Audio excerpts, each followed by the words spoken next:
घरकाम करणाऱ्या महिलांना कोणतेही बोनस मिळत नसतं. ते आपल्या घरखर्चातूनच दिवाळी सण करत असतात.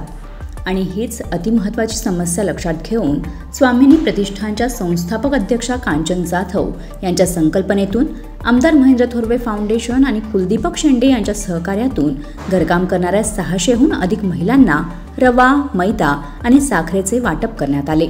घरकाम करणाऱ्या महिलांसाठी गेल्या अनेक वर्षांपासून मी काम करीत असताना त्यांच्या समस्यांची जाण आहे. त्यासाठी आमदार महेंद्र थोरवे यांचीही मोठी साथ आहे. कुलदीपक शेंडे यांचेही मागील वर्षांपासून मोलाचे सहकार्य होत आहे.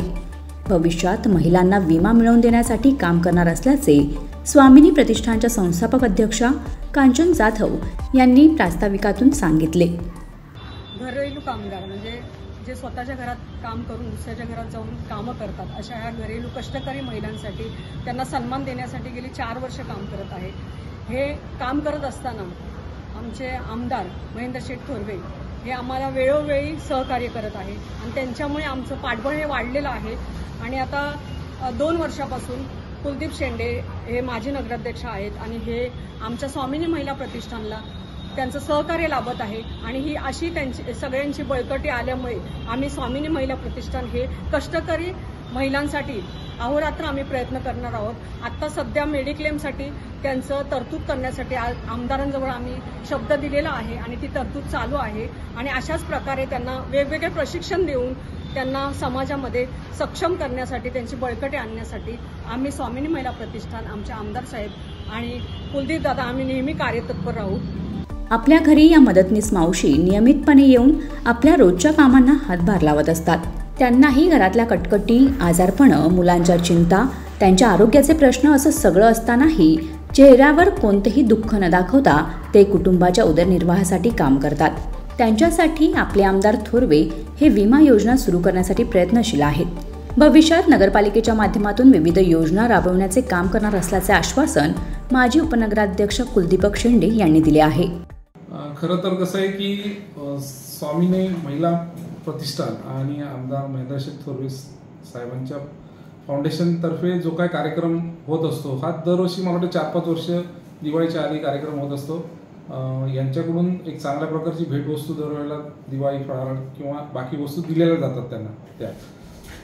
त्या ह्याचं जो योगदान आहे की ज्या कष्टकरी महिला आहेत की ज्या काबाड कष्ट करतात आपल्या पूर्ण ह्याच्यामध्ये आणि समाजाचा एक महत्त्वाचा घटक मानला जातो, तर त्यांना एक काहीतरी दिवाळीची भेट खुशीची आपण द्यावी अशी संकल्पना कांचनताईंनी सुद्धा मांडलेली आणि आमदार साहेबांनी सुद्धा मांडलेली. तर त्या माध्यमातून आम्ही सर्व पदाधिकारी असेल किंवा आम्ही त्यांना पूर्णपणे सहकार्य केलं. परंतु ह्या गोष्टी तर होतच राहतील. भविष्यात आपल्या भेटवस्तू ऋणानुबंध वाढतच जातील अशा महिलांसाठी. पण प्रामुख्याने माझी मनापासून इच्छा आहे की अशा महिलांच्या साठी त्या प्रचंड काबाड कष्ट करत असतात. त्यांचं आरोग्यासाठी त्यांच्याकडे लक्ष देण्याचा टाईम नसतो. 5-5, 10-10 किलोमीटर चालत येऊन काम करत असतात, परत रात्री घरी जात असतात, धुणी मांडी करत असतात, परत घरातलं काम करत असतात, मुलाबाळांचं परत शिक्षण याचं सर्व प्रेशर त्यांच्याकडे असतो. त्यामुळे त्यांच्यावर पूर्ण आरोग्यावर त्यांच्यावर ताण आलेला असतो. तर या माध्यमातून त्यांना महात्मा ज्योतिबा फुले किंवा अजून जन आरोग्य कुठली योजना आहे त्या माध्यमातून त्यांना कॉन्टॅक्ट करून त्यांना चांगल्या प्रकारचा विमा किंवा हेल्थ इन्शुरन्स देण्याचं कल माझा स्वतःचा राहणार आहे. त्या बाबतीत थोडंसं आमचं नियोजन चालू आहे. परंतु नियोजन चांगलं करायचं त्यामुळे थोडासा टाईम लागतोय.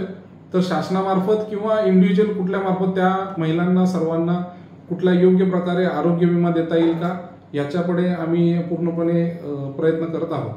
घरची परिस्थिती हालाकीची असल्यावर महिला खर्चा उंबरठा ओलांडून काम करण्यासाठी जात असतात. त्यांचा आपण सन्मान केला पाहिजे.